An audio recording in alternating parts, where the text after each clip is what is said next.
Esta emisora les da la bienvenida al programa Encuentros con la Filosofía, para conversar poniendo en duda nuestras certezas, con la participación abierta de profesores de la Universidad Politécnica Salesiana, de la Universidad Central del Ecuador, de la Universidad Andina Simón Bolívar. Encuentros con la Filosofía. Se difunde semanalmente por las emisoras universitarias Infinito Digital, Voz Andina Internacional y Radio Faxo. Abrimos nuestros micrófonos. Bienvenidos y bienvenidas al programa semanal Encuentros con la Filosofía. Les saluda Miguel Macías. Encuentros con la Filosofía propone, con la colaboración de docentes universitarios, abordar en media hora un tema de la vida cotidiana desde una perspectiva filosófica. Saludo a Edison Aguilar Santa Cruz, con quien compartimos la conducción del programa. Hola, Edison. Hola, Miguel. Buenos días. Es un gusto encontrarnos una vez más en este espacio de encuentros entre vida cotidiana y filosofía, precisamente cuando vivimos encerrados en el miedo debido a situaciones inciertas de alcance mundial. Bien vale la pena repensar la existencia humana desde la filosofía. Saludamos a Karina Torres y a Carlos Minango, quienes desde Voz Andina Internacional con los medios virtuales hacen posible estos encuentros. Con nuestro agradecimiento por su participación, damos una cálida bienvenida al invitado de esta semana, Juan Carlos Jurado. Él nace en 1980, es licenciado y magíster en Filosofía por la Pontificia Universidad Católica del Ecuador, doctor en Ciencias Sociales con mención en Estudios Políticos por Flaxo, Ecuador. Realizó estudios de Filosofía, Griego Antiguo y Moderno en la Universidad Aristóteles de Tesalónica, Grecia. Fue profesor de la Facultad de Artes de la Pontificia Universidad Católica del Ecuador de 2012 a 2015. Docente de la Facultad de Comunicación Social de la Universidad Central del Ecuador desde el año 2007 hasta el día de hoy. Profesor de latín y griego antiguo en la Academia Ecuatoriana de la Lengua y en el Fondo de Cultura Económica. Además, es pintor. Bienvenido, Juan Carlos. Buenos días y muchas gracias por la invitación. Esta semana con Juan Carlos Jurado dialogaremos acerca de la temática cotidianidad, angustia y redención. La abordaremos en los 3 segmentos del programa. Primero conversaremos acerca del uso de estos términos en la vida cotidiana. En el segundo segmento, Miradas Filosóficas, nuestro invitado nos presentará desde su perspectiva filosófica algunas reflexiones sobre cotidianidad, angustia y redención. Y en el tercer segmento, ¿Qué más encontrar?, Juan Carlos Jurado compartirá recomendaciones y sugerencias para acercarnos más a la temática de esta semana. Como anunció Edison, hoy conversamos sobre la temática cotidianidad, angustia y redención con el profesor Juan Carlos Jurado. Para abordar este segmento, preguntamos a nuestro invitado cómo entender las relaciones entre cotidianidad, angustia y redención. Para entender la relación que mantienen la cotidianidad con la angustia y la redención, habría que preguntarse primero cuál es entre estas tres condiciones de la vida humana, cuál es la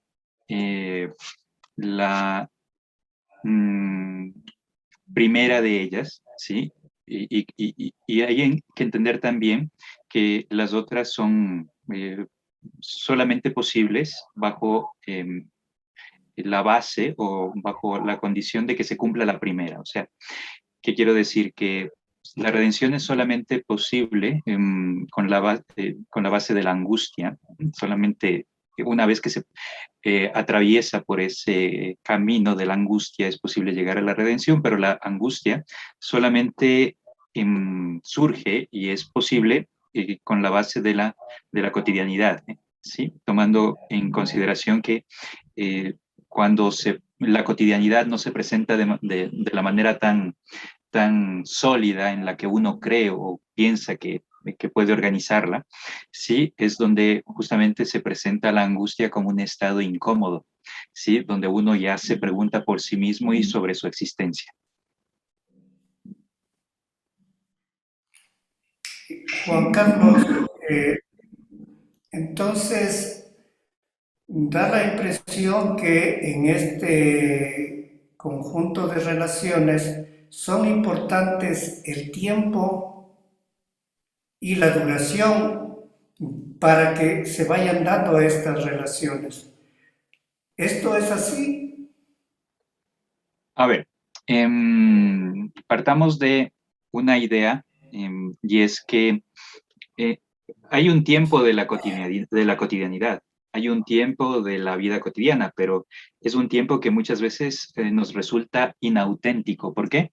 Porque es el tiempo, por ejemplo, del mercado, es el tiempo que nos obliga a estar permanentemente preocupados por cumplir con algún requerimiento de la vida cotidiana.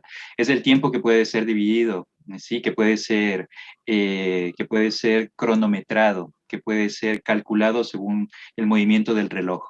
Hay ese tiempo, pero ese es el tiempo que nos somete, ¿sí? Incluso hay un poema de Baudelaire donde se habla del terrible peso del tiempo, ¿sí? Porque es el tiempo que se nos impone, ¿sí? Y se nos impone en muchos casos desde las relaciones del mercado, ¿sí? Donde el tiempo es además dinero. Pero para salir un poquito de esa concepción del tiempo, ¿sí?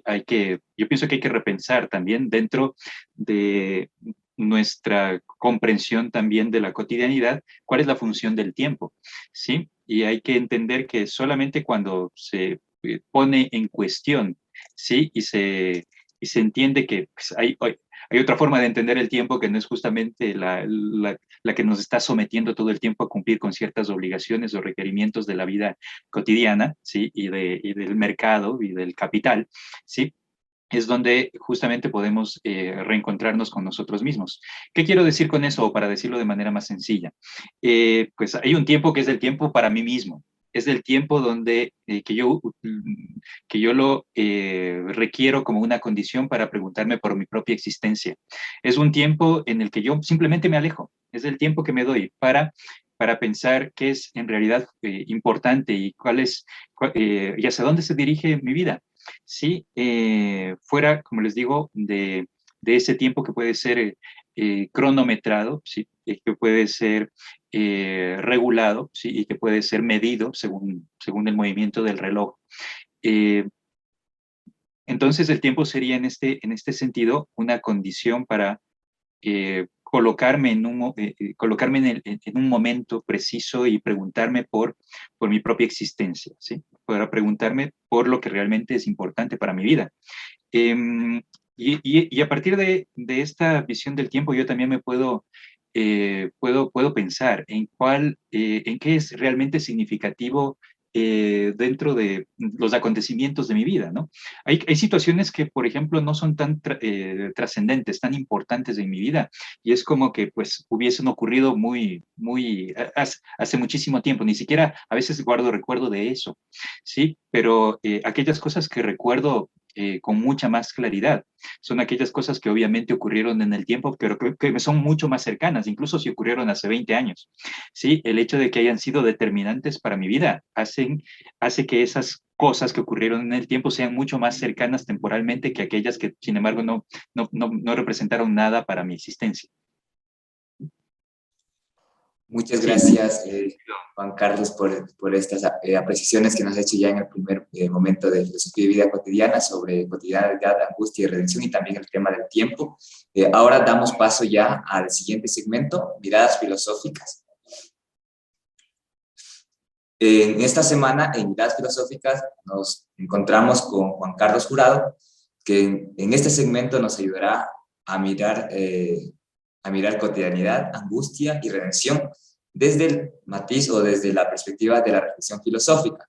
Entonces, la primera pregunta que te hacemos es, ¿cuáles son algunas de las principales concepciones filosóficas que las han abordado, que han abordado tal vez esos tres conceptos o nociones? Podemos acudir a la filosofía clásica y también a filósofos contemporáneos para entender el problema de la vida cotidiana. Heidegger, por ejemplo, lo maneja en algunos de sus textos, pero entiende la cotidianidad como una cotidianidad que me obliga a tener ciertos comportamientos, ciertas conductas, mantener cierto tipo de relación con la gente. Pero ese tipo de relación es inauténtica en el sentido en que yo tengo que adoptar ciertas modas, ciertos comportamientos, cierta forma de ser con respecto a los otros, y eso forma parte de mi cotidianidad. Tengo que cumplir con ciertas obligaciones, obligaciones que muchas veces yo no quiero en el fondo, pero que me ayudan a estar ahí, a mantenerme en el mundo, a tener un piso donde asentarme, ¿sí? Pero que siguen siendo simplemente obligaciones, son deberes que debo cumplir, son formas de mantenerme en el mundo sin que el mundo me acabe conmigo, ¿sí? Entonces, tenemos esta concepción de la cotidianidad, que es una cotidianidad que se manifiesta como aquello que en realidad no constituye parte de nuestras preocupaciones fundamentales. Más bien, en otras palabras, mantenernos en el constante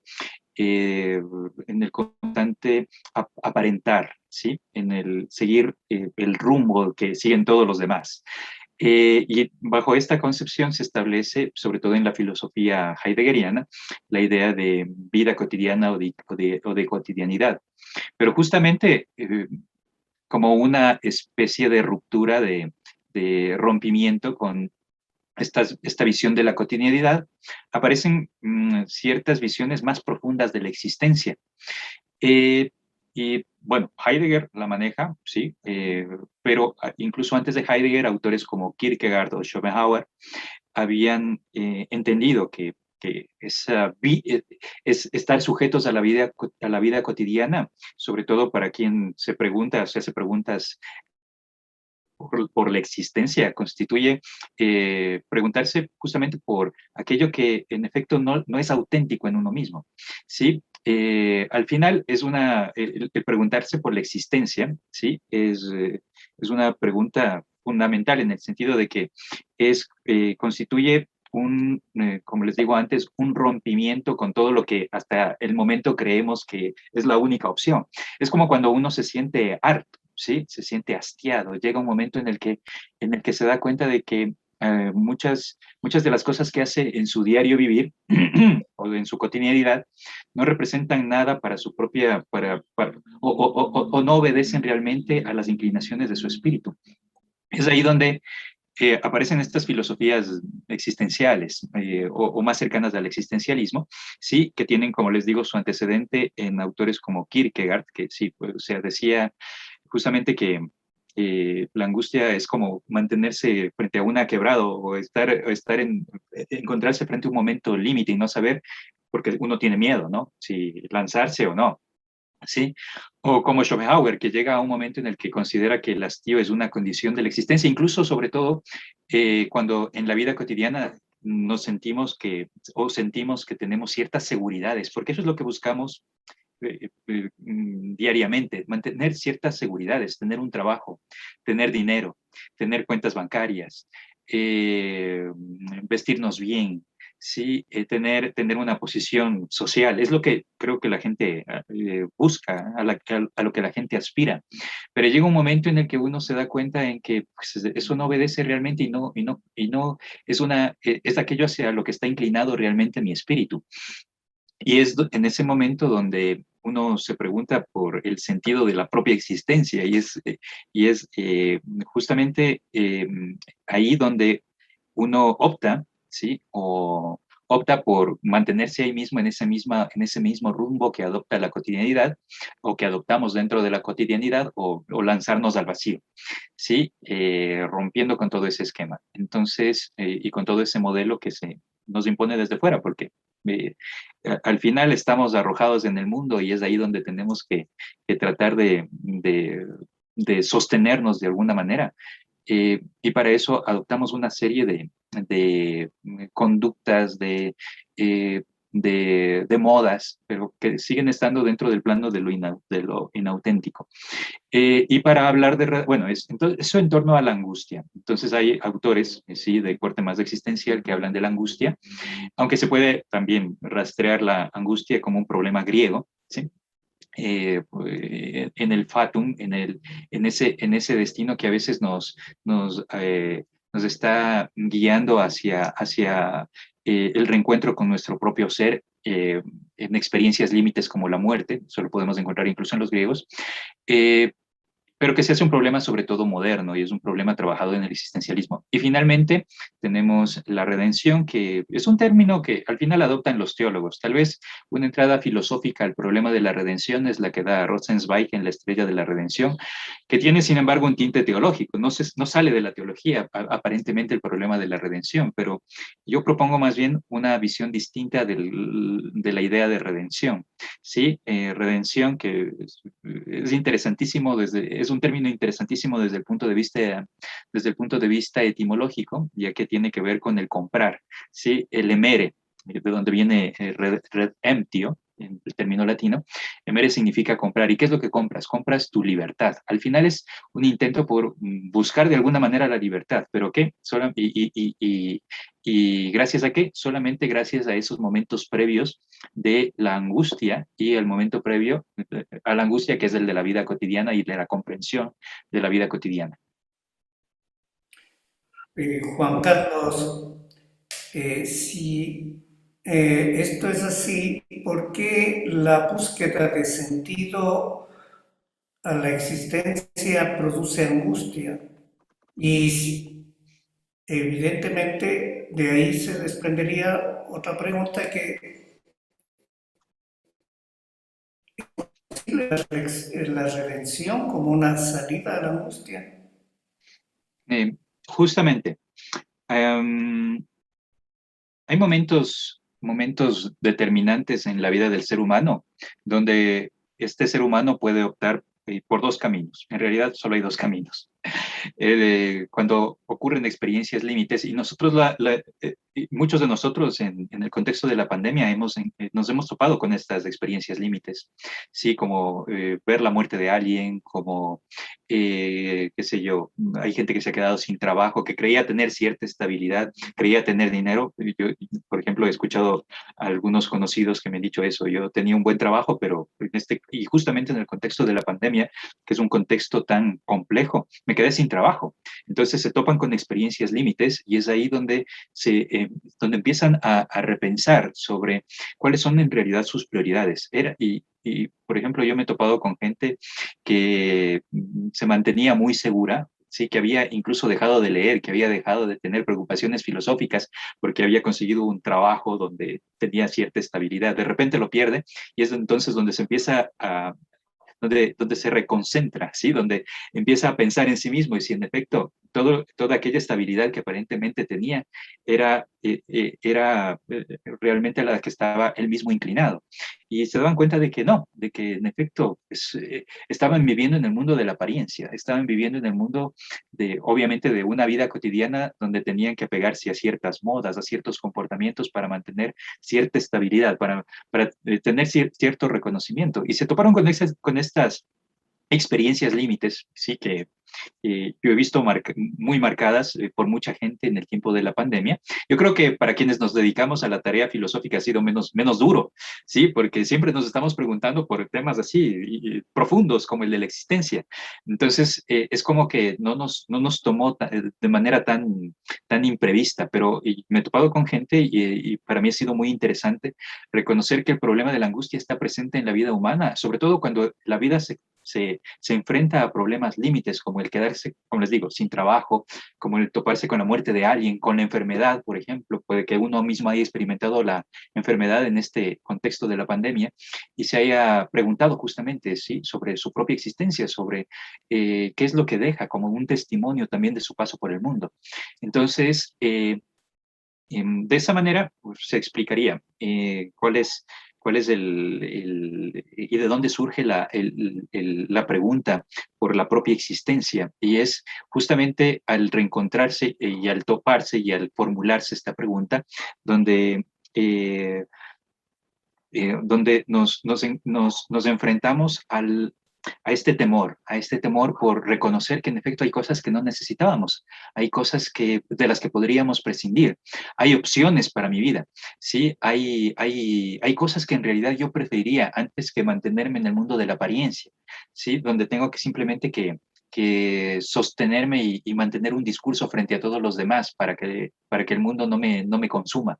Entonces, estas estas condiciones, ¿sí? Son las que generan la pregunta por problemas fundamentales y solamente cuando uno va a tomar la decisión, ¿sí? Si en efecto continúa con el mismo ritmo de vida de todos los demás, ¿sí? U opta por, por, por, por este rompimiento, es donde en efecto se establece el problema de la angustia como una condición de la existencia. Uh-huh. Gracias, Juan Carlos. Tenemos una última pregunta en este segmento, luego de lo que ya nos has mencionado. ¿Cuál sería el punto de encuentro entre estos tres términos que nos has propuesto hoy: cotidianidad, angustia y redención? Uh-huh. Sí. Si tratamos de establecer un término, sí, sería el preguntarse por sí mismo, ¿sí? Que en la filosofía adopta, ya tiene un término preciso, es el famoso curare, el cuidado de sí. Ajá, cuando claro, es el cuidar de sí mismo, pero ese cuidar de sí mismo implica el preguntarse por aquello que en efecto constituye una parte fundamental o una dirección fundamental para mi existencia. Yo pienso que la gente, como vive en este constante movimiento de la vida cotidiana, donde tiene que someterse a una serie de principios, de reglas, de modas, no se preocupa realmente por sí mismo, aparenta preocuparse por sí mismo, pero no, en el fondo simplemente evade una pregunta fundamental, que es la pregunta por qué es lo que soy, qué es lo que quiero, qué es en efecto lo que en realidad quiero en este mundo donde al final yo he sido simplemente arrojado. O sea, ni siquiera se me preguntó pues, si yo quería nacer o no, o sea, simplemente se me arrojó aquí, ¿sí? Y como ya esa es la condición previa, sí, entonces yo busco las formas de ser feliz, de mantenerme en el mundo. Pero no me preocupo realmente por mí mismo, me estoy preocupando por cosas que no son importantes para mi propia existencia. Y es por eso que si hay un término que atraviesa, un término que sostiene a estas tres condiciones de la existencia, que son la vida cotidiana, la angustia y la redención, sería el cuidado de uno mismo. Es decir, el momento en que uno se preocupa por cosas realmente fundamentales, ¿sí? Más allá del diario vivir y de qué es lo que va a comer, por ejemplo. Sí, porque uno puede decir, pero si eso es lo fundamental, porque si no como, entonces ¿cómo puedo filosofar? O sea, sí pero son son preocupaciones que tienen que ver también con nuestra cotidianidad, pero hay otras preocupaciones más profundas, ¿sí? Y donde ya nos topamos con experiencias límites, como por ejemplo la de la pregunta por la muerte. Ajá. Entonces, que son preguntas realmente fundamentales sobre qué es lo que quiero en realidad, hacia dónde se dirige mi existencia. Si en efecto todo lo que se me presenta como sólido en realidad lo es. Ajá. Entonces, es ahí donde podríamos buscar un punto medio y un punto que sostenga a estas tres condiciones de la existencia del ser humano.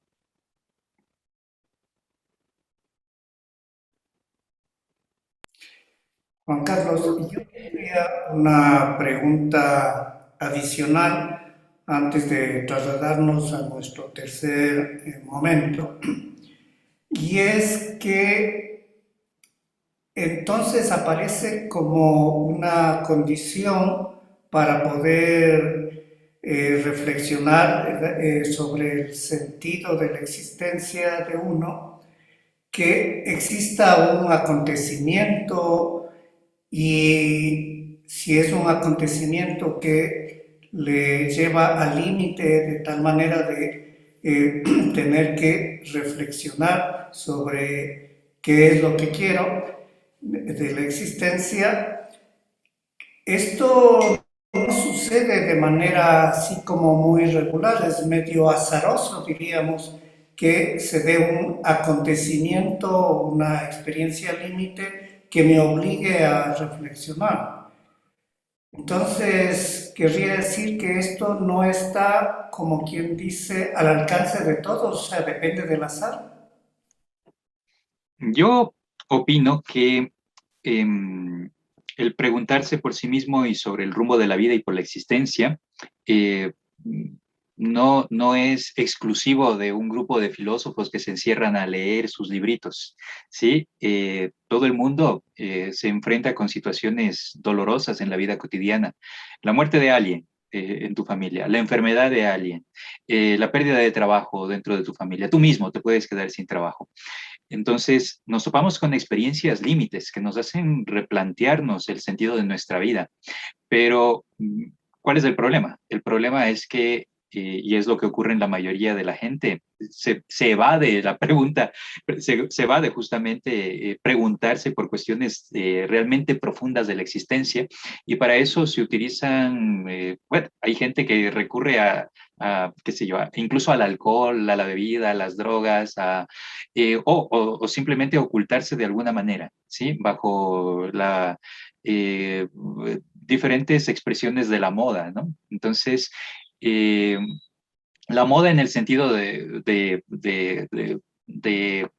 eh, discursos que mantiene la gente, que a uno como el que le dan cierta estabilidad y le evitan lanzarse al abismo, ¿no? Como por ejemplo el discurso de la autoayuda, el discurso de la superación personal, ¿sí? A pesar de que estés mal, si hay ese discurso que te respalda, es como que ya evades la pregunta fundamental por la existencia y te refugias en un discursito como que te sostiene durante un tiempo, pero no te va a sostener durante todo el tiempo.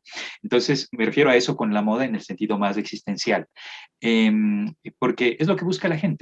Por lo general, cuando tienes las dos opciones, o preguntarte y lanzarte al abismo si te haces una pregunta profunda por la existencia y sobre aquello que realmente quieres y hacia dónde estás inclinado, o te refugias en las modas, ¿sí? En discursos o en, o en